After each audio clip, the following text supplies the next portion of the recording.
Hi, I'm Siân, and today we're on a croft on North Ronaldsay, Orkney's most northerly inhabited island.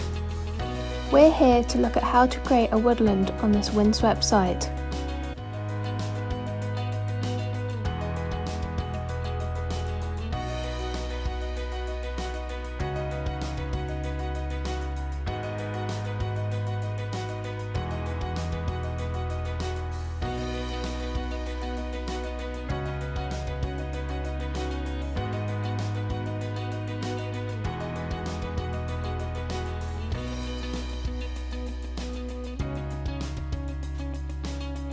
Owners of the croft, Alex and Jack, would like a woodland in order to create habitat for wildlife, harvest willow for basketry and fuel, and provide some shelter for livestock. They would love it if eventually some trees could provide them with fruit or nuts.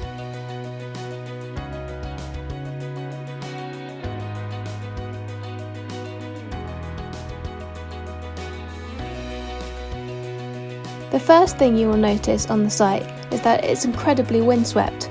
There are currently no trees or even shrubs. Growing rates here will be incredibly slow. More wind-tolerant species will need to be used to shelter less tolerant species.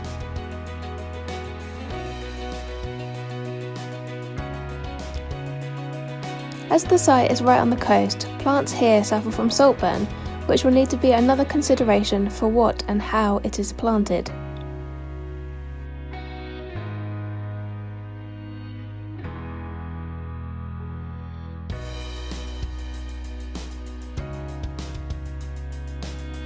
This site is heavily grazed by rabbits, which could have a devastating impact on saplings if precautions aren't taken prior to planting.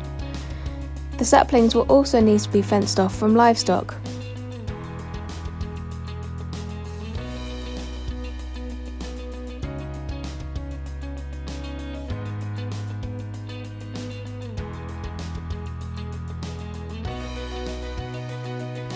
Some areas on the croft are boggy.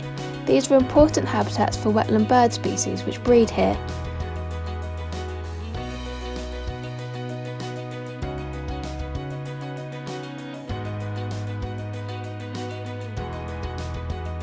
Another consideration is the archaeology of this site. The croft is encompassed by the Grade A listed dry stone dyke. Care should be taken to ensure that in the future, tree roots won't undermine the dyke foundations.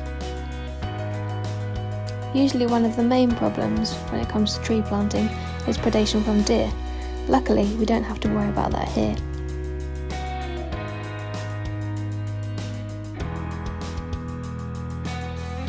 As you can see, the soil here is very sandy. It's classed as a calcareous clay, which means that it's poorly drained, sandy soil. Not only this, but it is very shallow. The main problem with this soil is its nutrient status, which is carbonate. The presence of a carbonate soil potentially causes chlorosis in many tree species. Chlorosis is the leaves on the tree turning yellow from the lack of chlorophyll. This is caused by an iron deficiency. Plants need iron to form chlorophyll. This usually occurs in high pH soils, and the plants will eventually die. This will be one of the most limiting deciding factors when it comes to which species we can plant here.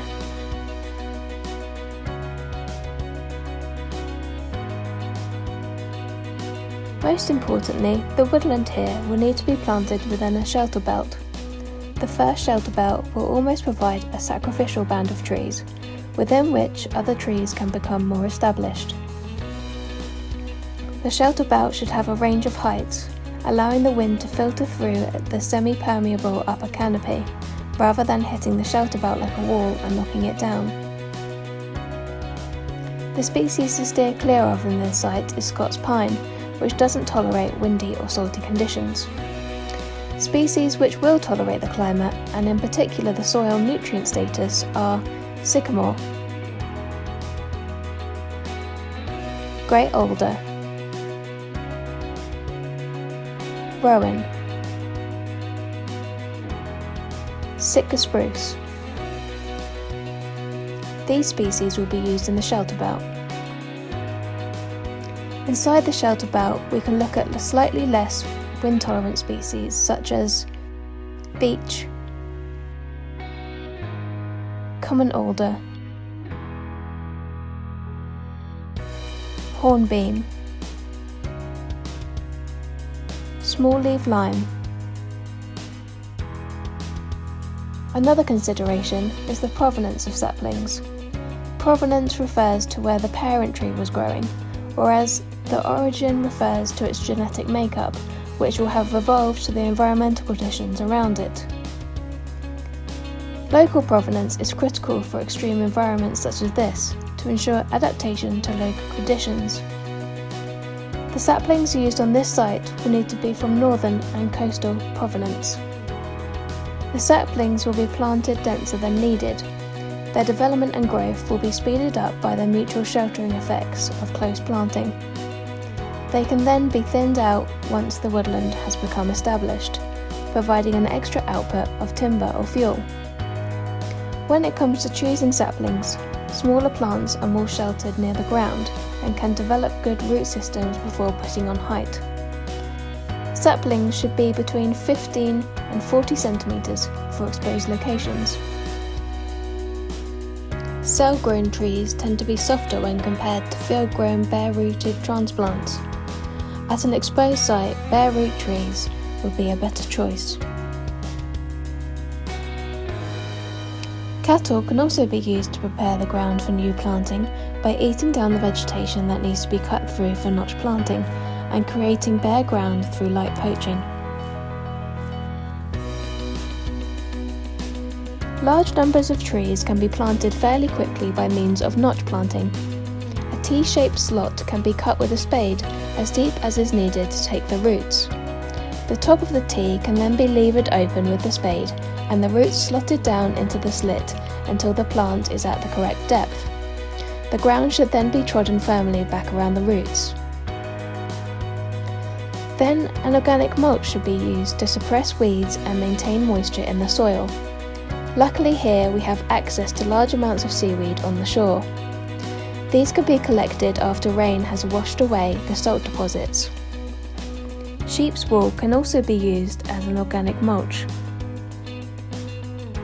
Before planting, it will be necessary to erect rabbit fencing. The bottom of the rabbit fencing should be buried beneath the ground to prevent rabbits burrowing through. Tree guards will provide an extra layer of protection and prevent young trees from being smothered by weeds.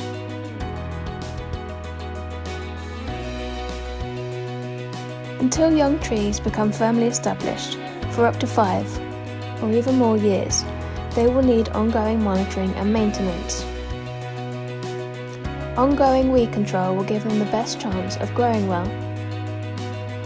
Regular checks, particularly after strong winds, to ensure the plants are still firmly in the ground and that guards and mulch mats are all secure.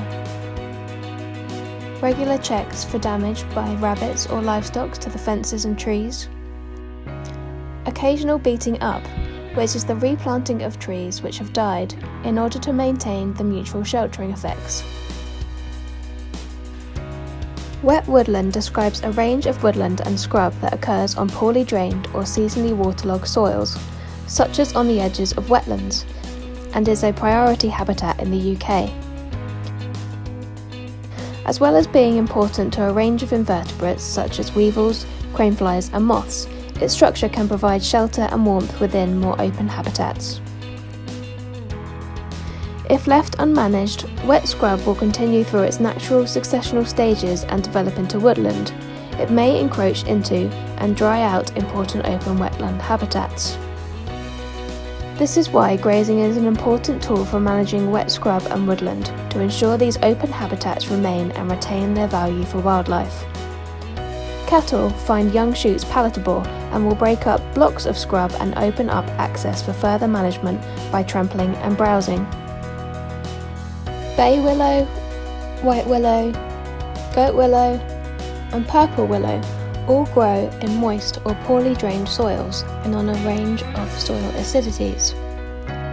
In particular, grey willow provides a great deal of nectar for pollinators.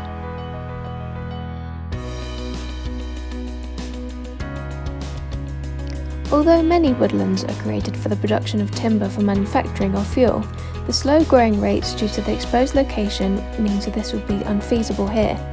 However, there will be plenty of other benefits from this woodland.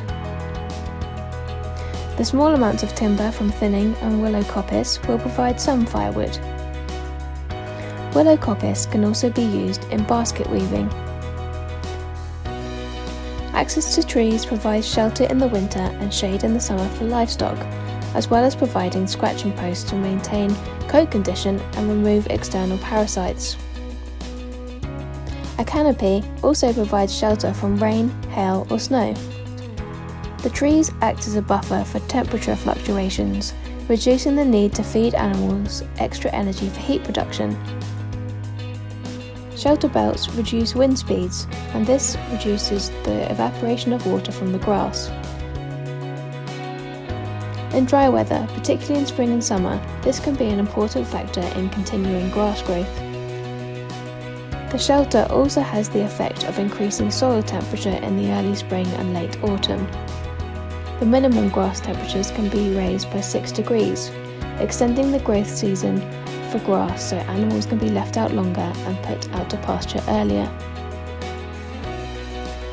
Water infiltration rates can be improved, and by increasing soil permeability and water storing capacity, planting trees can reduce runoff, in turn reducing poaching and the consequent damage to the grass sward. Such improvements can also contribute to preventing health issues such as liver fluke and lameness. Trees can improve soil quality by protecting the soils from erosion by wind and water. Trees with long root structures anchor the soils while increasing soil organic matter in the form of decomposing leaf litter. Good shelter promotes the bonding of mother and offspring and increases the survival rate of newborn animals. Visiting forest and woodland can also improve mood, attention span, and even enhance physiological stress recovery. Walking among trees reduces levels of cortisol, a hormone associated with stress. Walking among trees can also boost the immune system through breathing in phytoncides, which the trees emit to protect themselves from germs and insects. This is particularly beneficial to elderly people suffering from chronic diseases. Forest schools are becoming more popular throughout the UK. Forest schools help children develop many skills that are hard to teach in the classroom. Children learn to assess, appreciate, and take risks, making sensible, informed decisions about how to tackle the activities and experiences they encounter. A major benefit of woodland creation is the opportunity to create habitats for wildlife. Many floral, fungal, insect, and bird species will make use of the newly created woodland.